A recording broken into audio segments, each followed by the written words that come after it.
Time Warner Cable.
Hi everybody, welcome to Eye on Oshkosh. Cheryl Hentz here, and an old friend is joining us tonight, and I don't mean old as far as age-wise.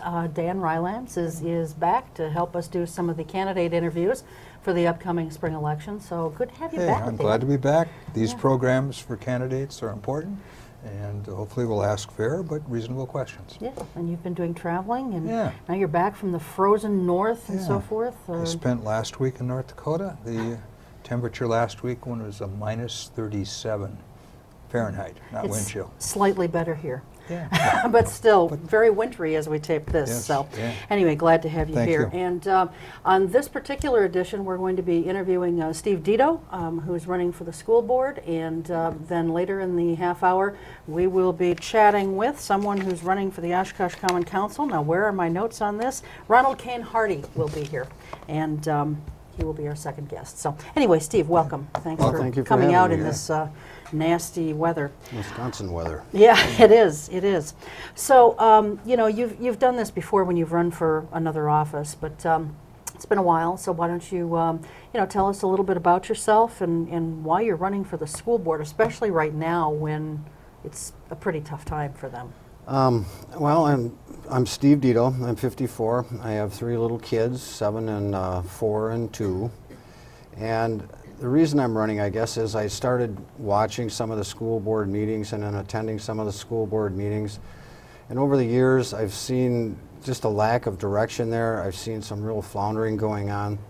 And as I became more involved with my daughter's school, I started seeing some reasons that I should maybe become involved in this, even though I swore I'd never get back into the political arena again. I had a couple of people push me kind of hard on trying to get back in, and then you're right, it is a very hard time to get into this. And I was talking to you before about it, that I think that the smart people who have any real political aspirations are sitting this one out, because it's not going to be pretty over the next couple of years. Yeah, and beyond that, it may get even worse, yes, depending on how things go. So, well, we're glad that you've thrown your hat in the ring. And you know, is there one issue in particular that has sort of prodded you to do this at this time, or is it a combination of some things going on?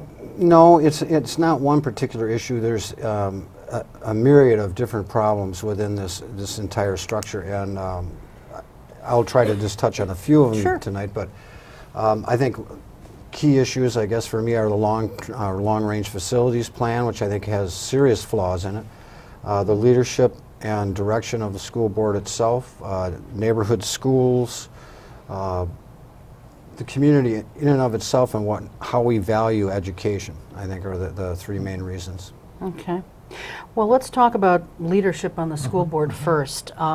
In particular, is there, you know, a candidate or a couple of candidates that you may be most likely sort of mirror as far as political platforms? I'd say there's one light in a dark valley on the school board right now. Dr. Lemberger, I believe, would probably be the closest to me in a number of political ideas. At the same time, me and John disagree on some other issues, you know. But I think that we value the school system, and that would be a person who's on the school board that I kind of mirror. Carl Lowenstein is another person that's running him, and we seem to share some of the same values. Okay.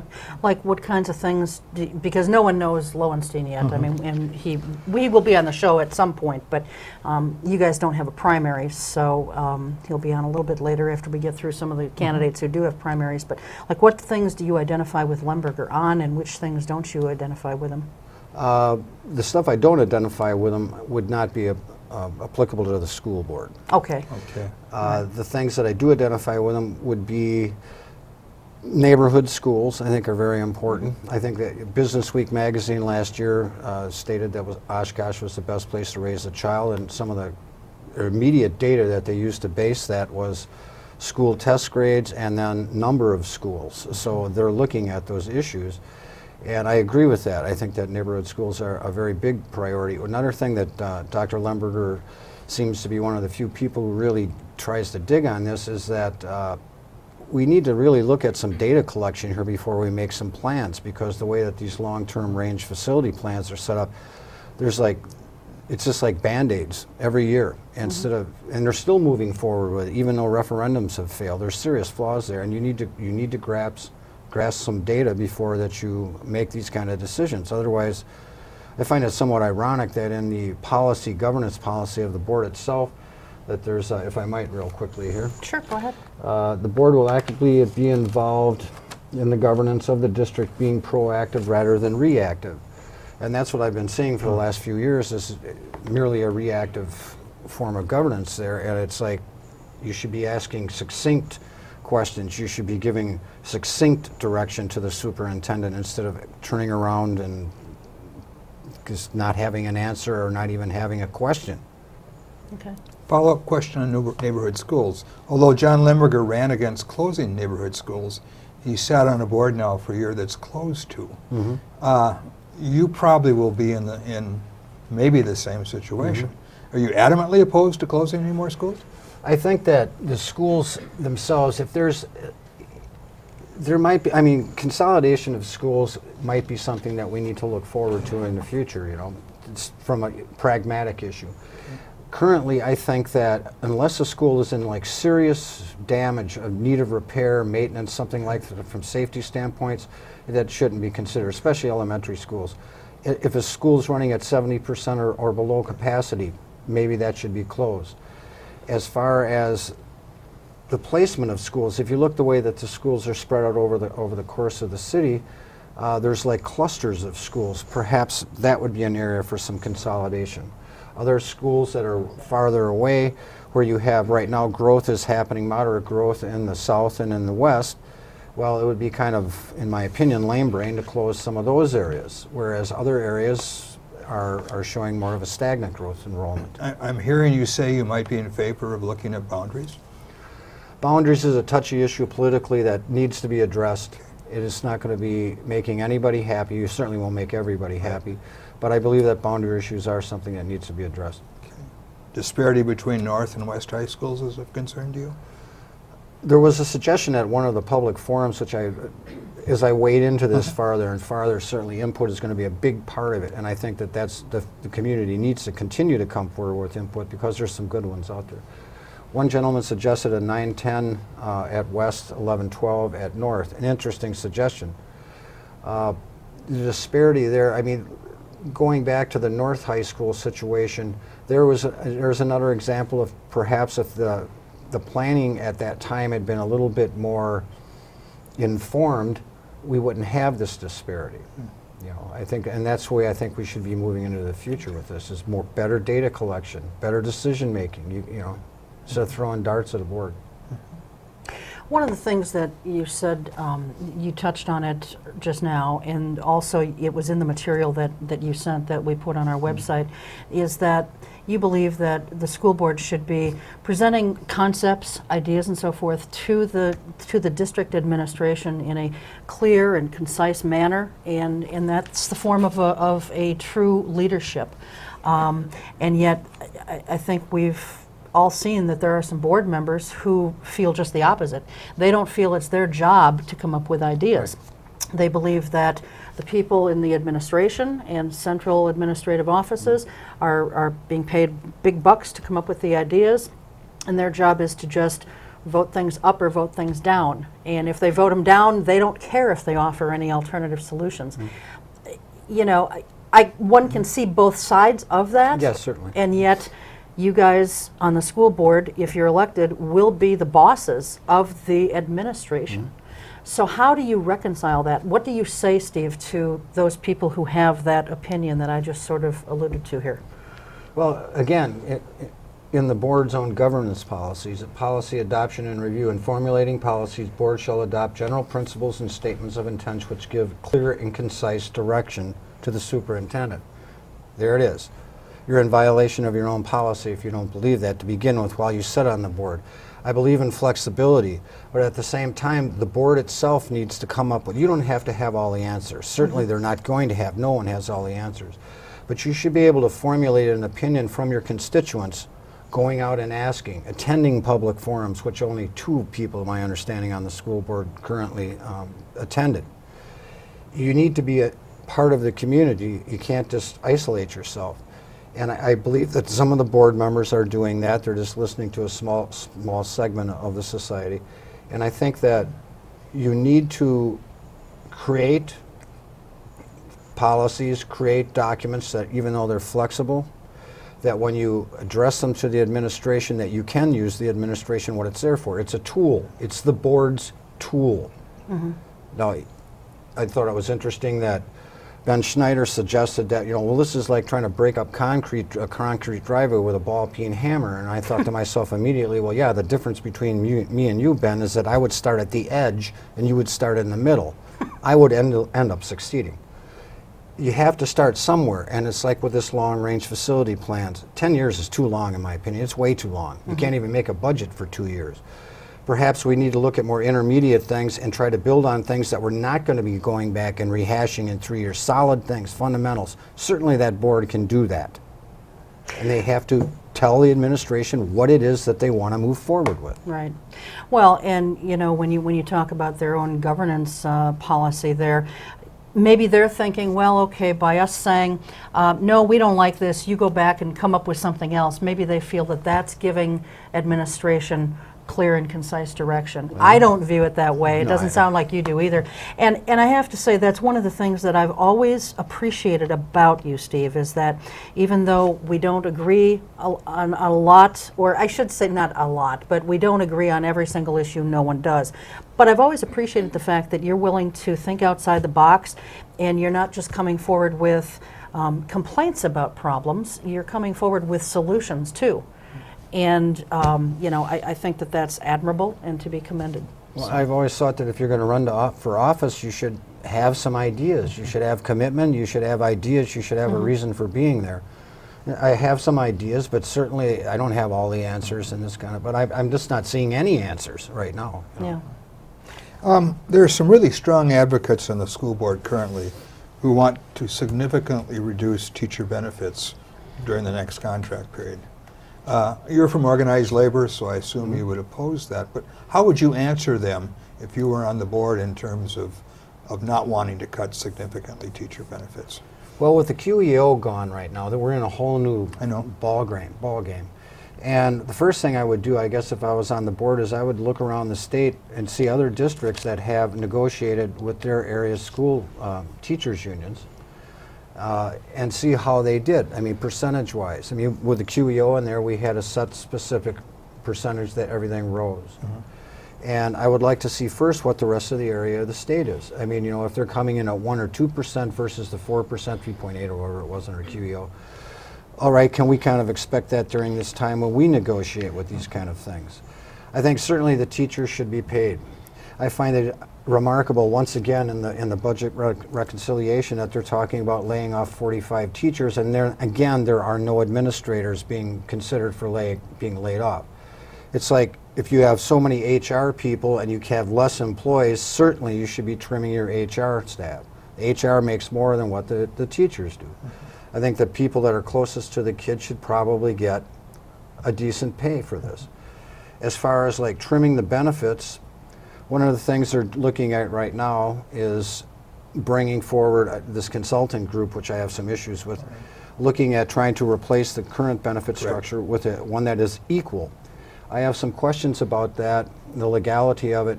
My understanding is that AFG might have some subsidiary groups that will be able to insure to the same type of benefits.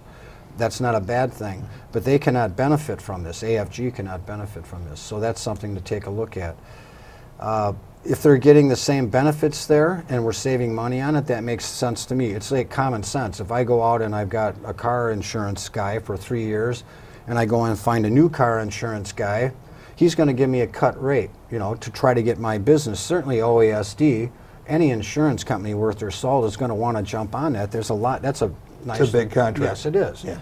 So I would assume that you're going to be getting a nice slap right away, cut on those benefits as far as costs by changing providers. And without going into it farther, I haven't had a chance to do research on it. That to me makes common sense right off the bat. The teachers are still getting the same benefits, but we're paying less for it because they've changed providers. You said that you had some issues with the consulting group. There have been several consulting groups for different things.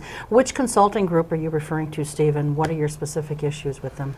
Well, the specific group is AFG, Associated Financial Group, who came in and is talking about ways that the district can save money on benefits specifically. Okay, that's the one. All right. Some of the issues that they brought up, I believe there is a wellness program right now within the structure of the OASD, and from my understanding it is working. Whether it's working well, I don't know. Some of the things that they brought up, it seems to me that we're already moving forward with. A lot of people have problems bringing in consultants. This is for $48,000 if memory serves. It is, you're right. The idea there on consultants, I'm not against consultants. Sometimes you have to. I mean, you know, we all have areas of expertise. Benefits, insurance are certainly not one of mine. So I'd want to have outside input on this. My concern is I've heard from different people, different groups, that AFG in the past has looked around and shopped to find comparable benefit packages to replace ones within school districts. They cannot find them.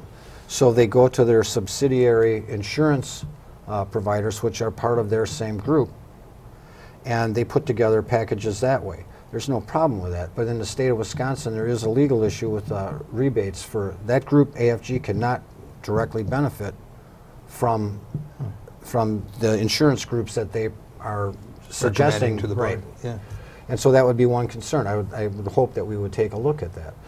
In and of itself, I don't have a problem with AFG.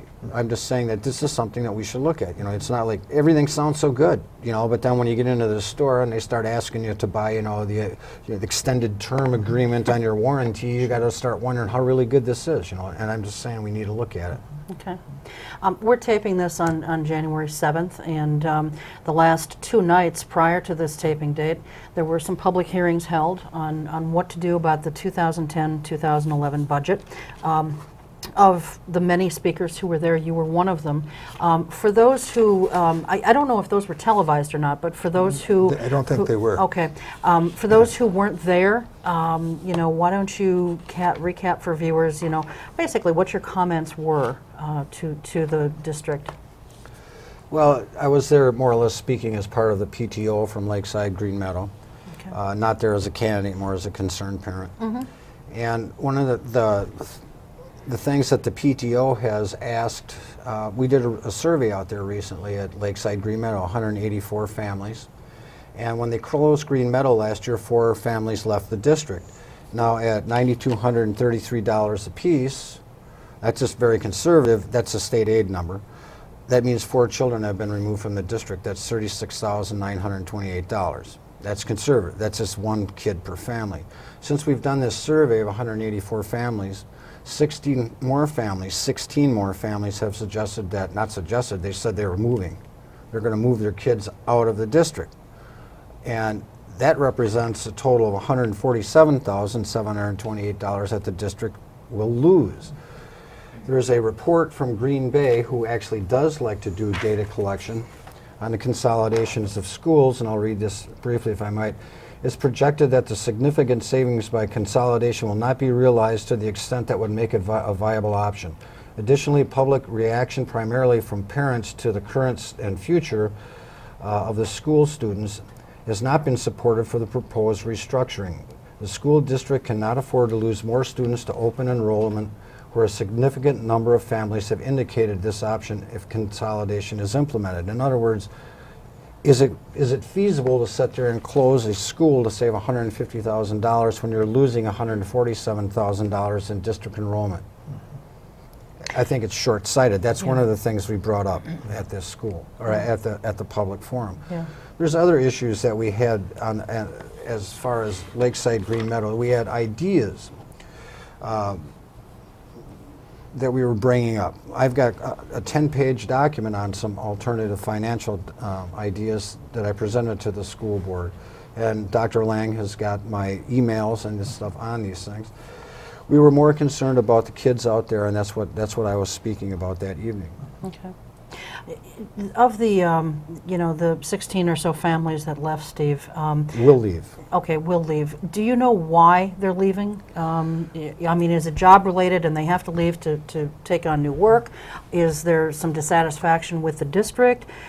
I'm assuming it's probably a combination of, you know, some are... No, they're leaving because they're considering closing Lakeside School. If they close Lakeside School, they're gone. One woman's got 3 children. She's right on the town line border with county border with Fond du Lac. She'll drive me 8 miles down to Fond du Lac. Okay. Because they're not moving around. Okay. All right. And it's like the Green Meadow kids. The South Side keeps taking the hits. The Green Meadow kids first were combined with Lakeside, and then the Green Meadow kids were shipped off, you know, after they closed their school. With like 3 weeks' notice, they were shipped off to Tipler. Now they're thinking about shipping them over to Carl Traeger. And it's like, well, these little kids, it's not, in my opinion, it's not like when you're a high school student. You have a better stability. Well, maybe that's not the right word as a high school student. Yeah.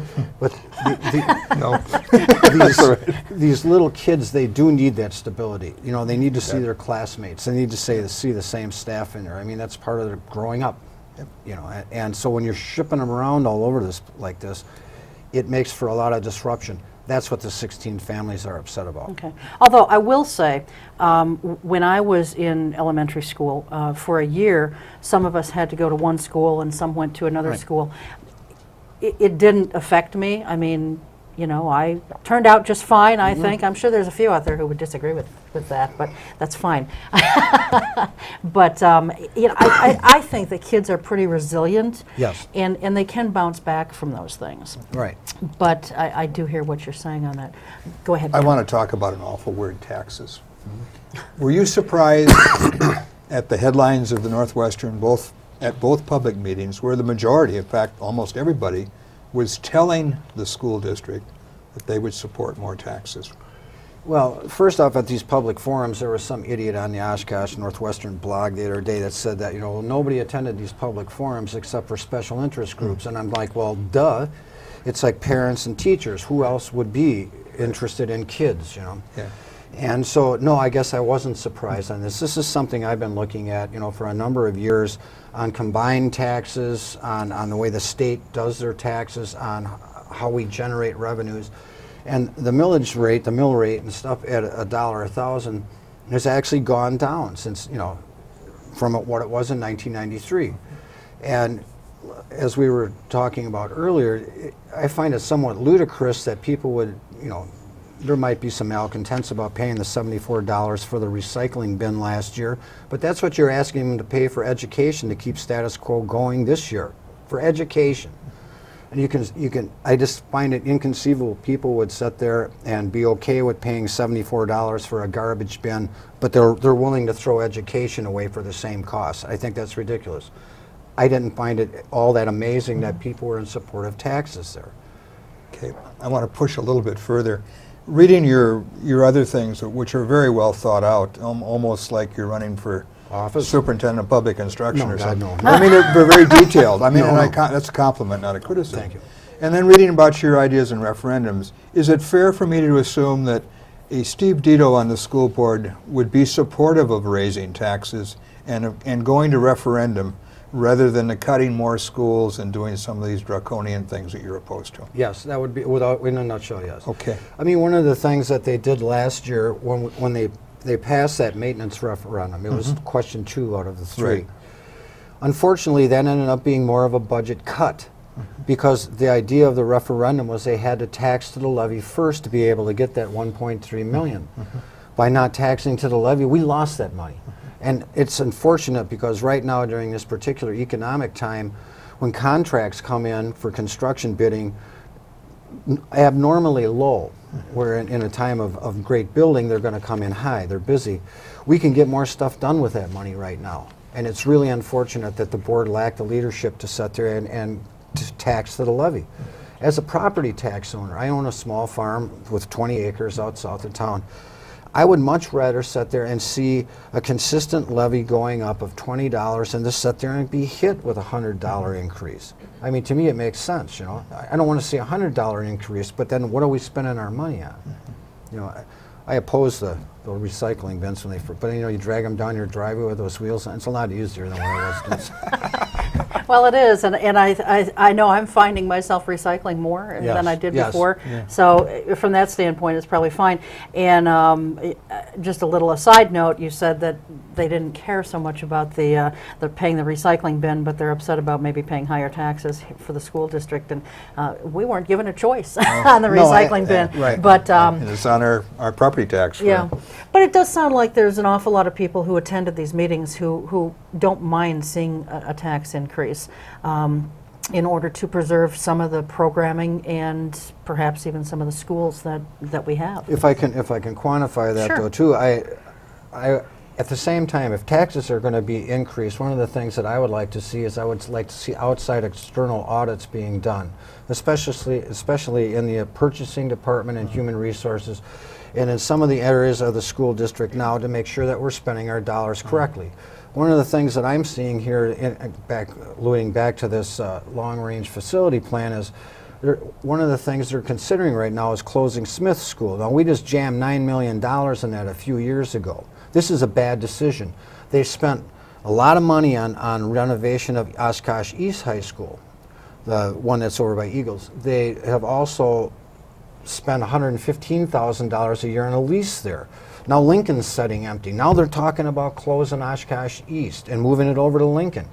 The point is that the place that we're really losing the money here is not on the benefits, it's not on all the other stuff. Those are incremental increases that go up every year. It's part of the cost of inflation.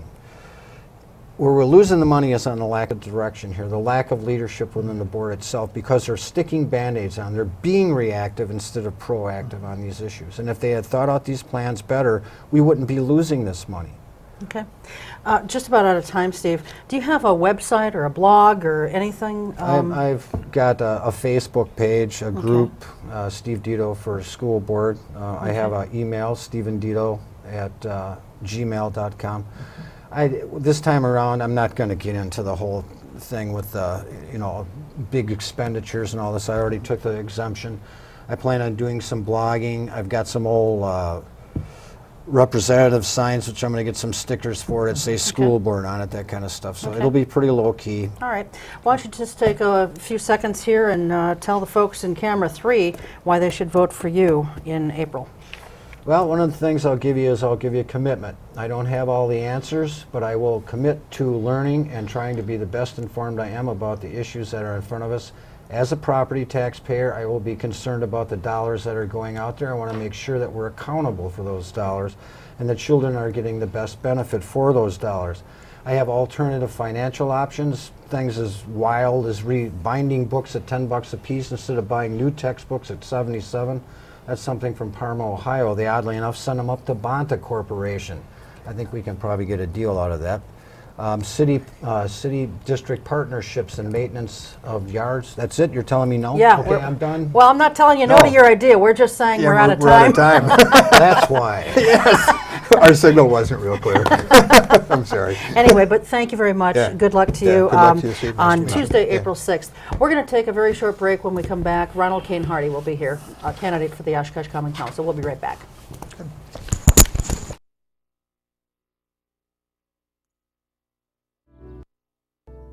Dear Mom and Dad, well, I finally have some time off, so I'm writing to tell you that I'm doing well.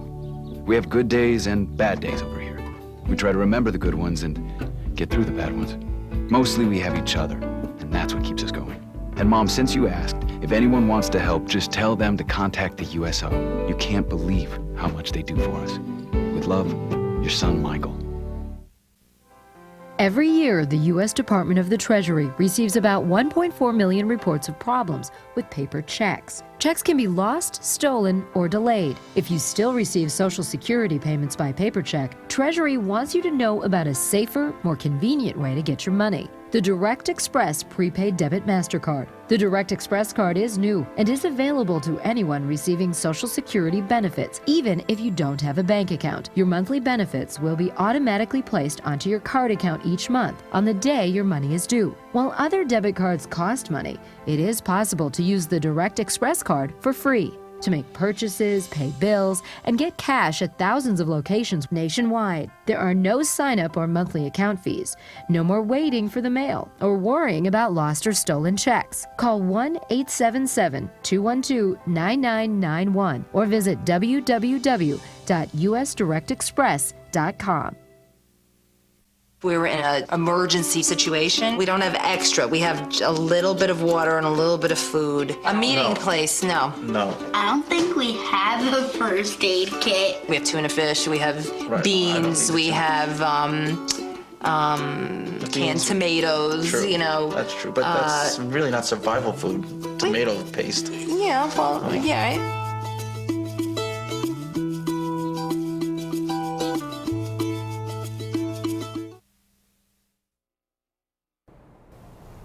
And welcome back to the second half of Eye on Oshkosh. Ronald Kane Hardy, as promised, is here. He is a candidate for the Oshkosh Common Council. He's one of 7, and because there are 7 and 3 seats are up for election, there will be a primary, which the primary will be held on Tuesday, February 16th. And of course the general election on Tuesday, April 6th. So the primary will narrow it down to 6, and from there we'll have 3 new board members, or 2 new for sure. Yeah. 1 possibly an incumbent who will perhaps win his seat back. Anyway, Ron, thanks for being here. Sure. Especially coming out in a snowstorm like I we walked have. here. It was beautiful. Oh, geez. Okay. Well, you're a brave man. Mm-hmm. And that's probably why you're running for Oshkosh Common Council. Why don't you tell us a little bit about yourself and why you're running? Sure. Well, I'm a librarian at the University of Wisconsin-Oshkosh. I'm head of information resources, which is collection development and databases. I'm also the chair of the City of Oshkosh Sustainability Advisory Board. I'm a co-founder of the Main Street Oshkosh website at mainstreetoshkosh.com. My wife also works at the university in the Women in Science program, and I've got 2 small daughters, the oldest of which is at Merrill Elementary. Okay. So. All right. Well, I know that, and so why are you running? Why am I? Well, I'm running for Common Council because I believe that I can help make progress happen in Oshkosh. I've got a record of bringing groups together to find solutions rather than getting hung up on problems. I can work with city staff, I can work with the Common Council, I can work with citizens groups, and I really believe that I can bring people together to find solutions and map out a plan for moving Oshkosh forward. Okay. Last year, during the spring election, you initially circulated nomination papers to run for the school board, and then some things happened on a personal level within your family that required attention, and certainly we, I think, can all appreciate that.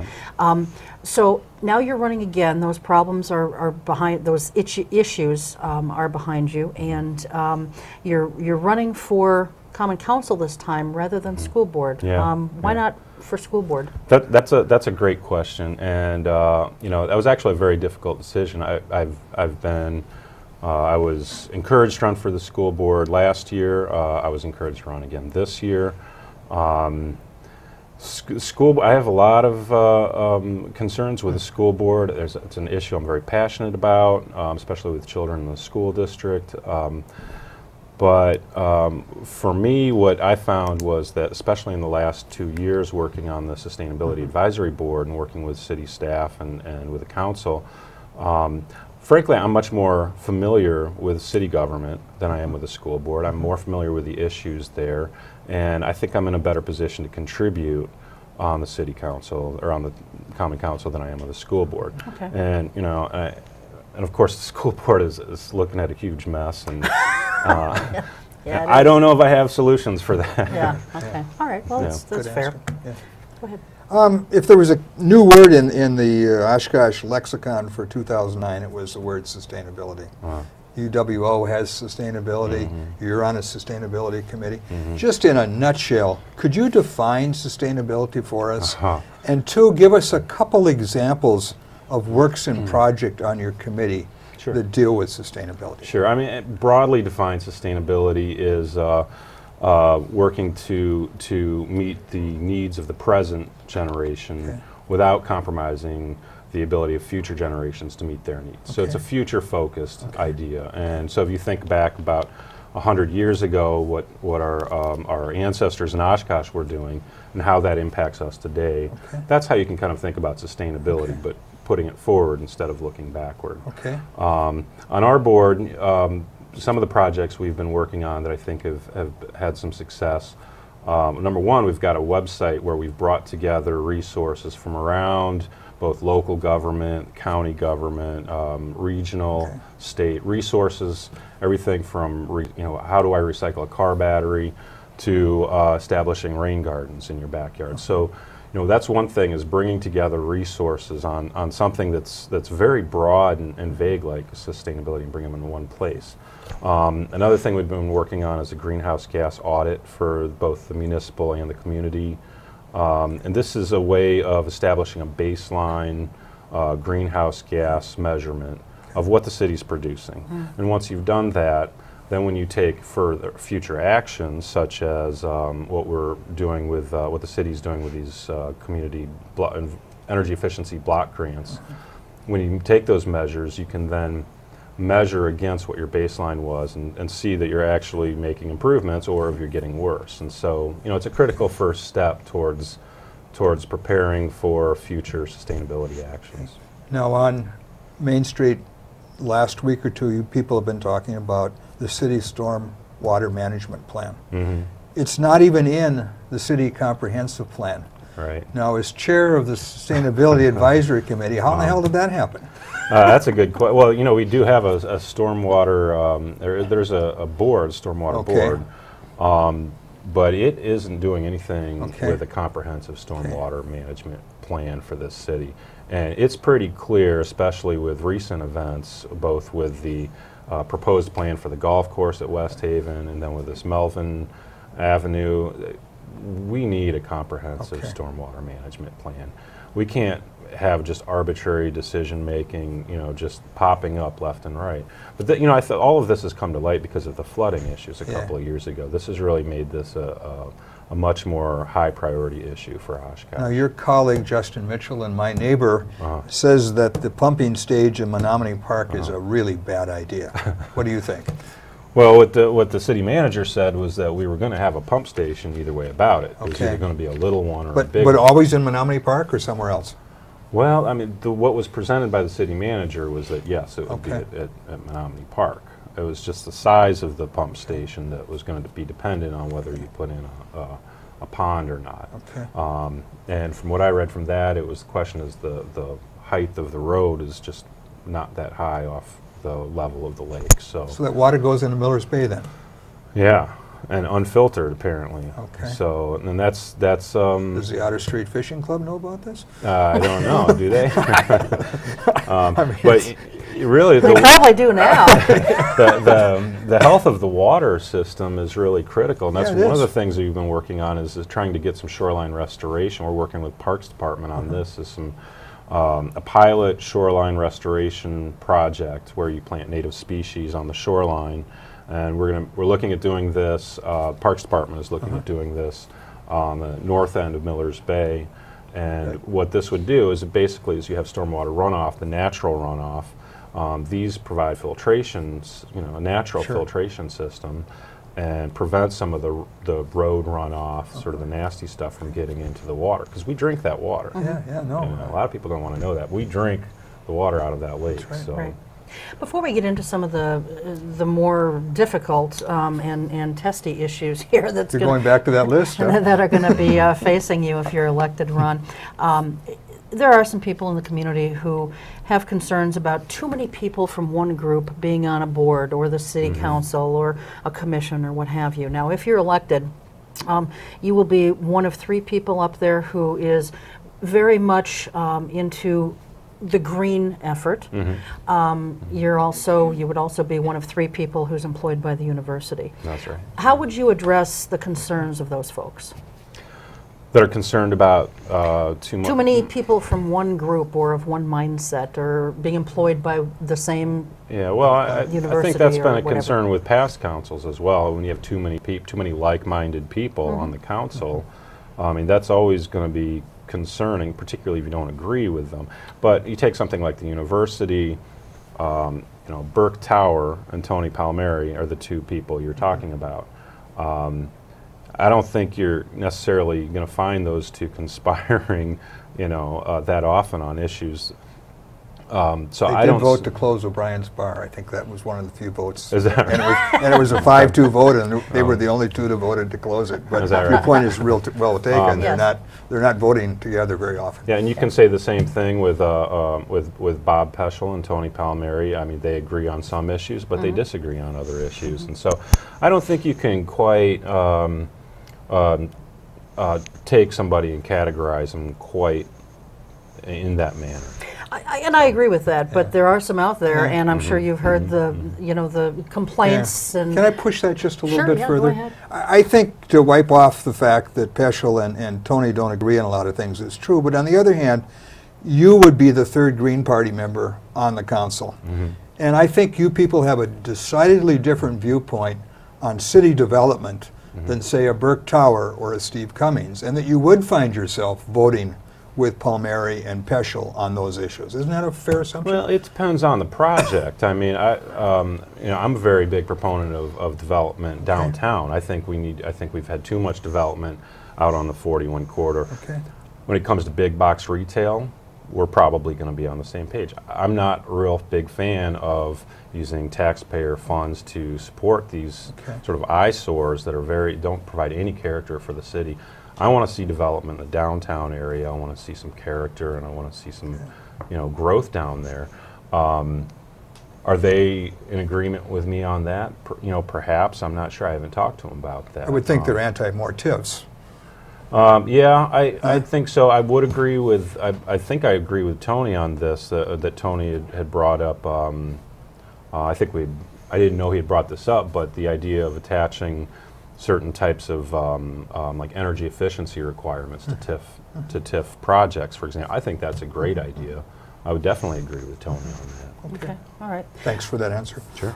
Well, speaking of TIFs, it's been suggested that the city buy the parcel, if you will, where King Clift Auto is on Main Street, or where they were, and use some TIF money, not create a new TIF, but use some money already in the TIF, I guess, to make that into a parking lot. Now, there's a couple things there with that. Number one, how do you feel about that as a whole? And number two, our former community development director, who was let go last year, Jackson Kinney, is involved in that effort. How do you feel about that? That would be the second question. Yeah, okay. Well, first, the fact that we've got $300,000 to $400,000 sitting in a TIF district area that's not being used, I think that surprised some people.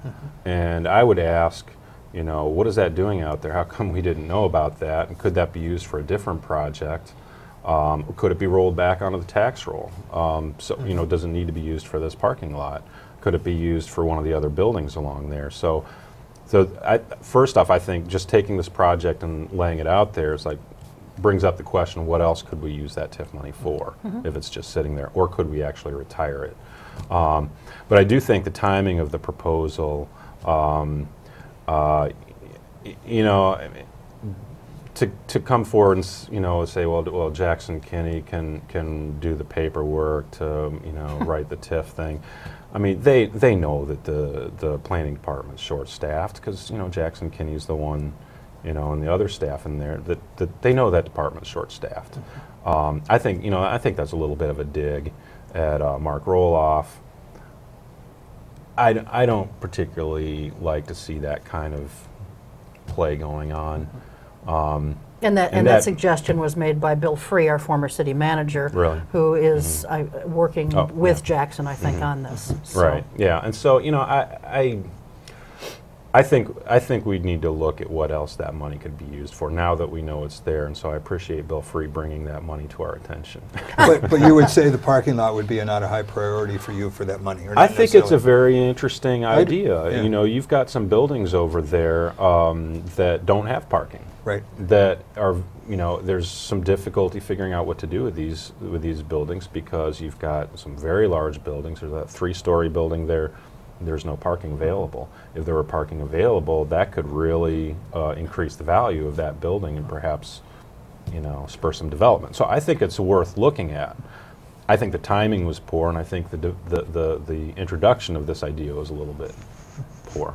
Do you think that would be a hard sell, though, Ron, given all the controversy over the most recent parking lot that we did downtown? Yeah, well, and what you want to see is you want to look and see how that parking is going to be used, particularly as North Main Street gets shut down, because that's going to be shut down this year, and the parking lots are being used now. And if you go down there, there's any kind of event downtown, you're driving around looking for a spot in those parking lots.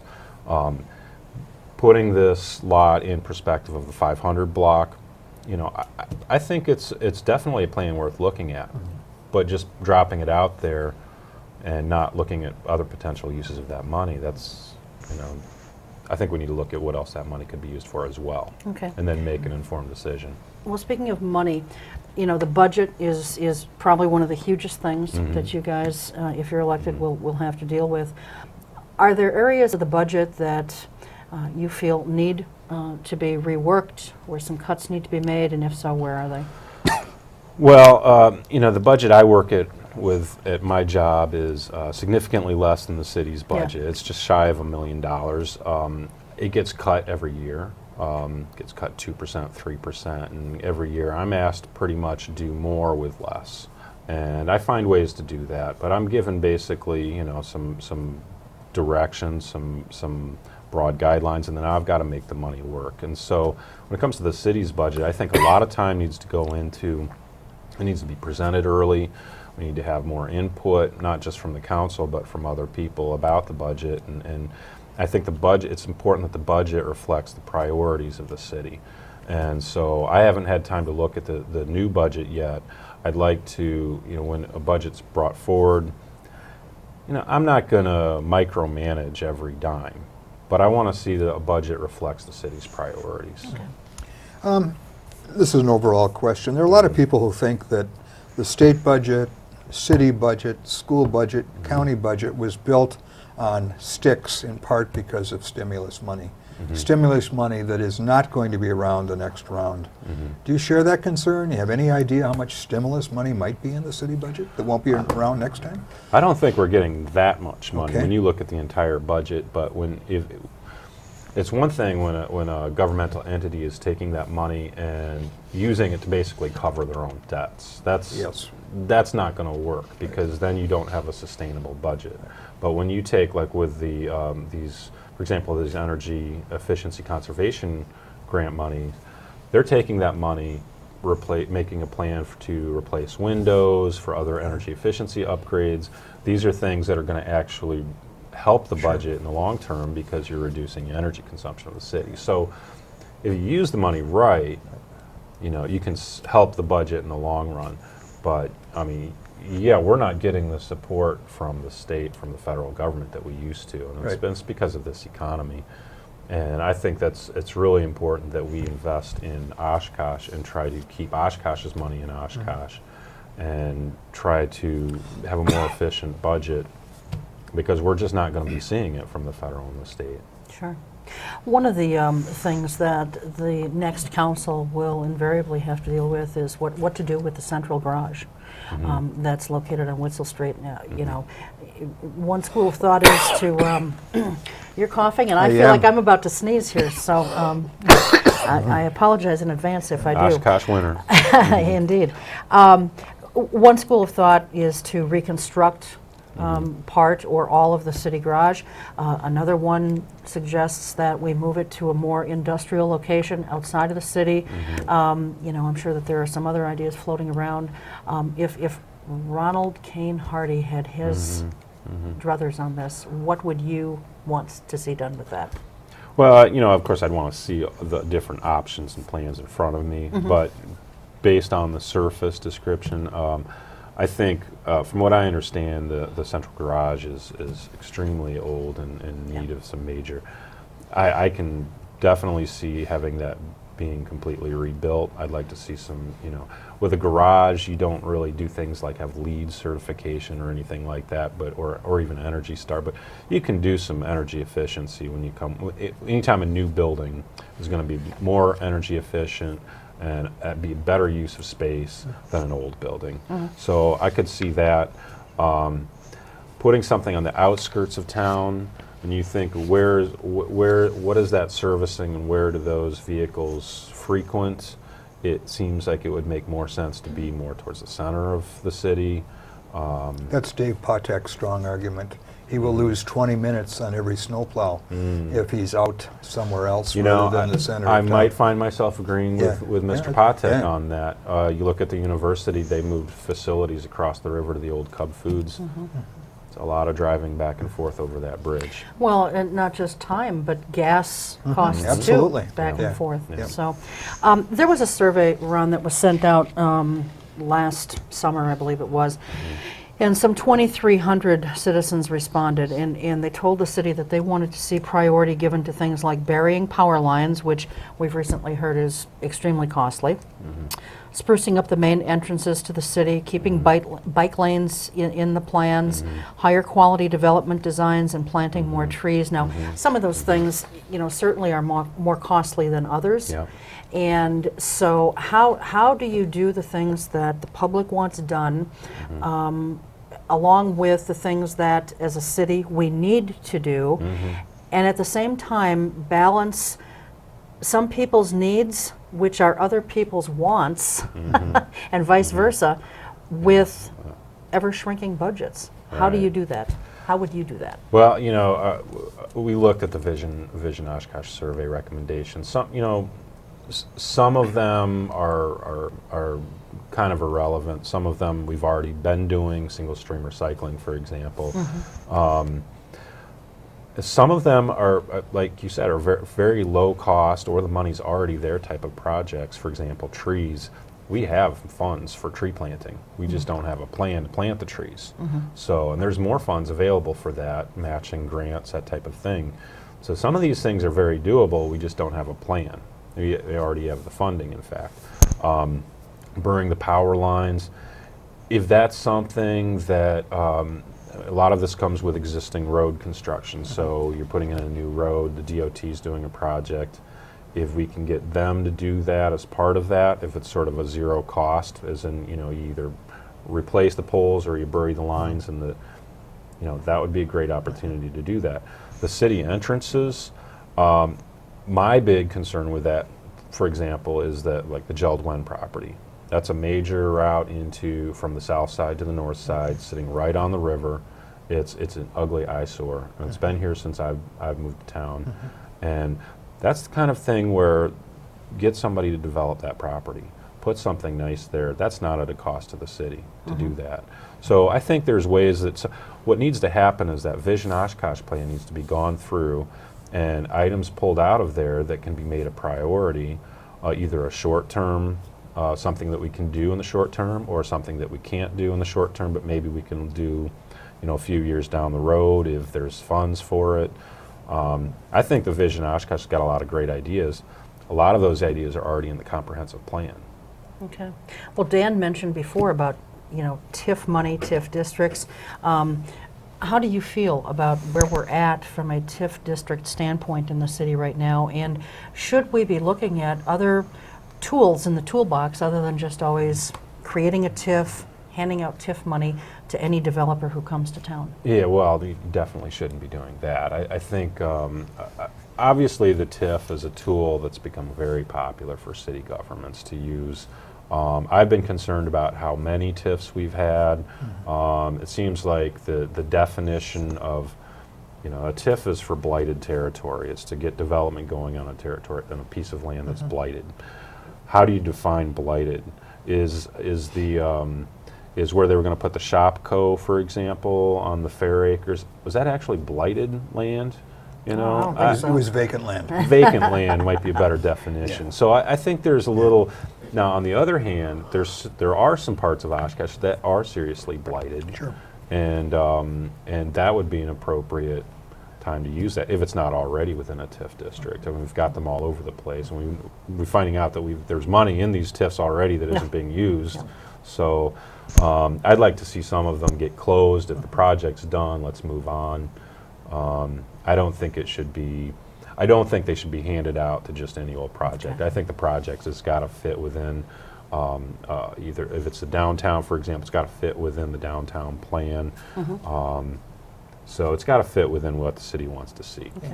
Cheryl promised me that I wouldn't ask a question on either deer culling or the mayor's fire truck, so I I'm not did going not. to, okay? Okay. I would like to ask, however, realizing you're not running for Congress, is there one or two personal goals that you have that you might want to pursue as a new member of the council if you were elected? Goals on the council? Yeah, for things me? that you personally would like to see done. Sure. Yeah. Yeah, I would really like to see the bicycle pedestrian plan Okay. get put into place and then implemented and then followed through, because that's something, when I've been talking to people and collecting signatures, more and more people talking to me about the bike transit plan. We have bicycle commuters. We have people coming in from out of town, coming in on County Trunk A, for example. There is no bike avenues. It's considered like an arterial route for bikes in this town. And so that's a really critical thing. I want to see that happen. I would make that a personal thing to see that, especially when looking at this future CIP. You've got New York being slotted for that's a great east-west Yes. arterial. That's Goes got to the potential. park on one side. Yep. Yep. And then you've got also the river walk coming into play. So I'd like to see that happen. The other, I would like to see, I personally like quantifiable goals. Okay. So this one isn't quantifiable, but I really want to see some development some revitalized downtown. I want to see, particularly with Main Street being done down there. You got the parking lots in place, but it's the North Main that's going to make the difference. And with that's got potential to really allow downtown to flourish, not just on the north side, but with the river walk that connects up to the Oregon Street, on the south side downtown. If we could get some growth down there and get some energy down there from that, I think it would be really good for Oshkosh. It would be good for the entire city. Okay. And so I'd like to keep shepherding that through. Okay, all right, excellent. Thank you very much for being here. Yeah. Sure. And if you make it through the primary, then we will have you back before the general election. Okay. So, thanks again. Thanks Thank for you. showing up. Yeah. Thanks, Dan, thanks to the crew, and thanks to you at home. We'll see you next time. Until then, take care. Keep your eye on us. We've got our eye on Oshkosh.